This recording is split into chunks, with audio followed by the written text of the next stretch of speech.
It's me again, your pretty as 6CS na si Sister Ivy. So ayun na nga, pagkagaling kong work, umuwi agad ako at kumain ako ng palado. At pagkatapos nun, inatid na nga ako ng asawa ko sa Alabang kasi I'm going to Laguna. May event ngayong anak ko sa school, sasaya sila sa Magdalena Day.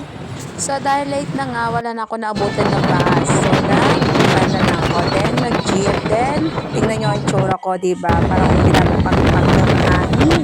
At sa mga sandaling ito, alam mo na naman araw, so wala na ako naabutin ng jeep papuntang Magdalena. At so wala na nga choice ang Mima, sumakay ako ng tricycle, napakamahal, lante.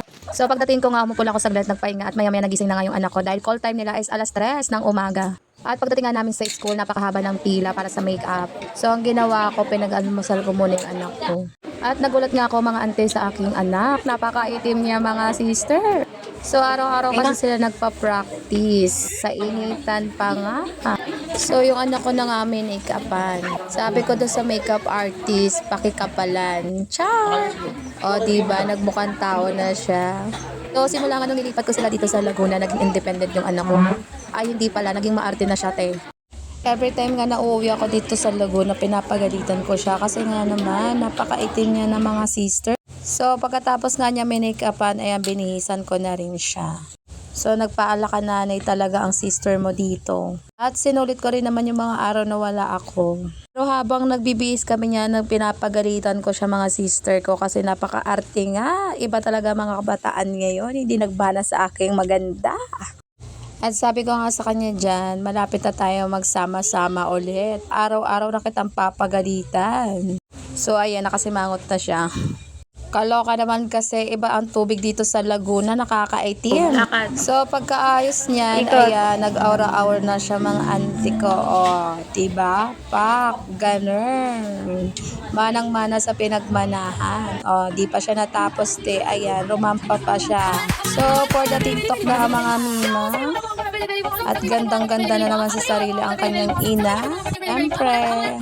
So, habang naghihintay nga kami ng final practice nila, ayun, nag-TikTok nga ang dalawang mag-ina. So, ito na nga.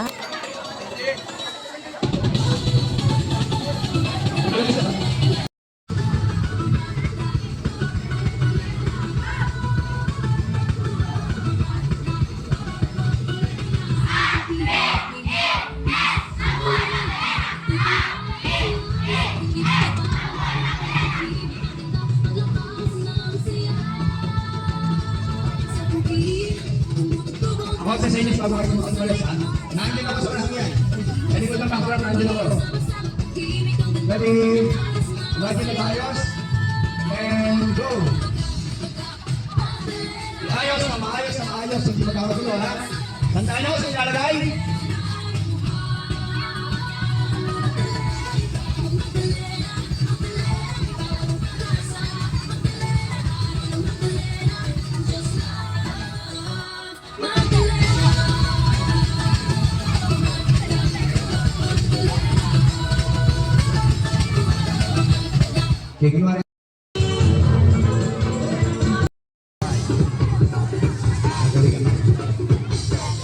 Sa patuloy na pagpunta ng pagdami ng preparasyon ay tuloy ang guys, saan na magagawin pag hindi tuloy na kamaya?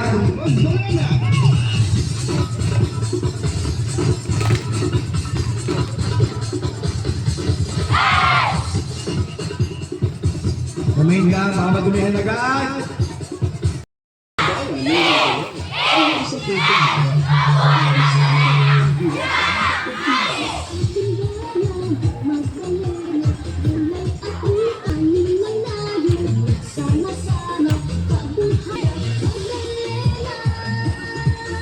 Ay, tanggal yung ano na pwede ko to. Kain na lang para sa... Boy, so bilang kayo dyan, lagi kayo mali dyan.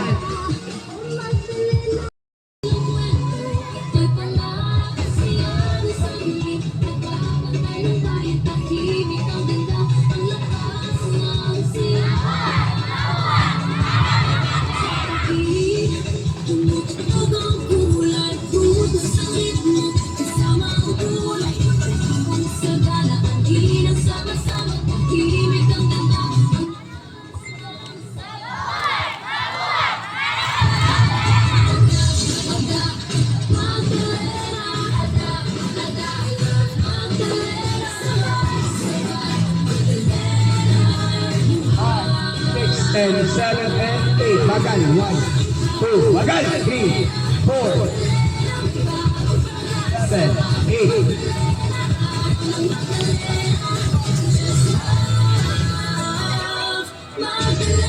Layo, layo!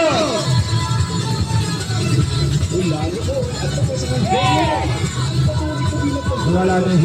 At ayun na nga, pagkatapos nila ng final practice, so pumunta na nga kami sa Magdalena. So dito nga sila sasayaw.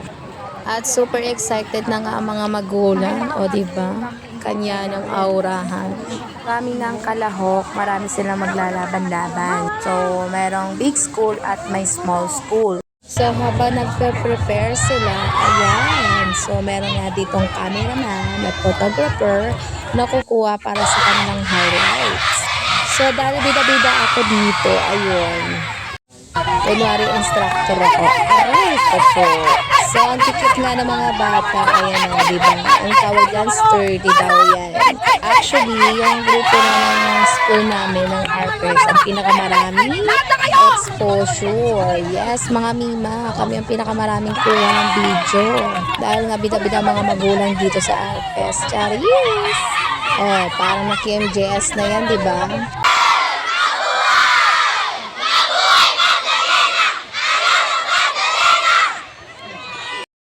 Ang mga teachers ay excited na rin na panoorin ang kanilang mga pambato. At dahil napakatagal, ayan nagutom, kumain kami ng hab-hab at palamin. So, for the TikTok nga daw sila dyan. At pagkatapos yan, ayan, nagpwesto na sila papunta street dancing. So, doon sa Eskinita, doon sila sasayaw. Kaya nga street dancing. Taray naman!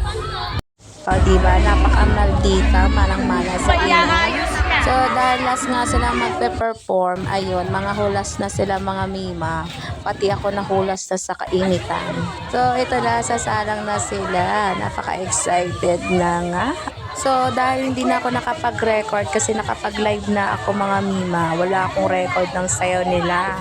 It's okay, nasa live ko naman yan. Pwede niyong balikan doon sa akin Facebook. So, pagkatapos sila sumayaw, ay antay na. Time naman ng high school. Meron din tayong hip-hop dancer. Emerald, gano'n. So, ayan, nahulas na ang mima nyo for the go. Iba naman kasi ang init dito sa logo ng mga sister ko. Pagdating ng gabi, napakalamig. So, ito na nga. Malalaman natin kung sino ang mananalo sa small school at sa big school at sa hip-hop category for the high school.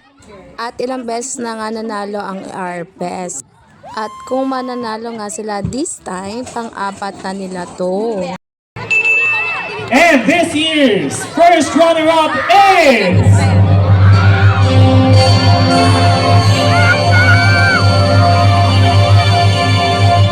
Ricardo!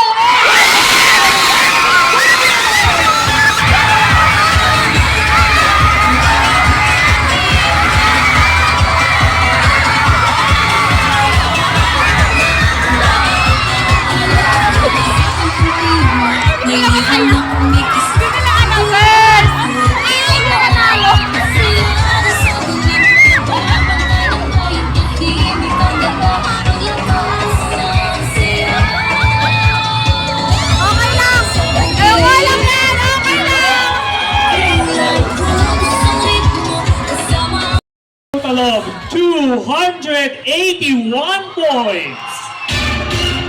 This year's elementary street dancing competition, big school category grand champion is...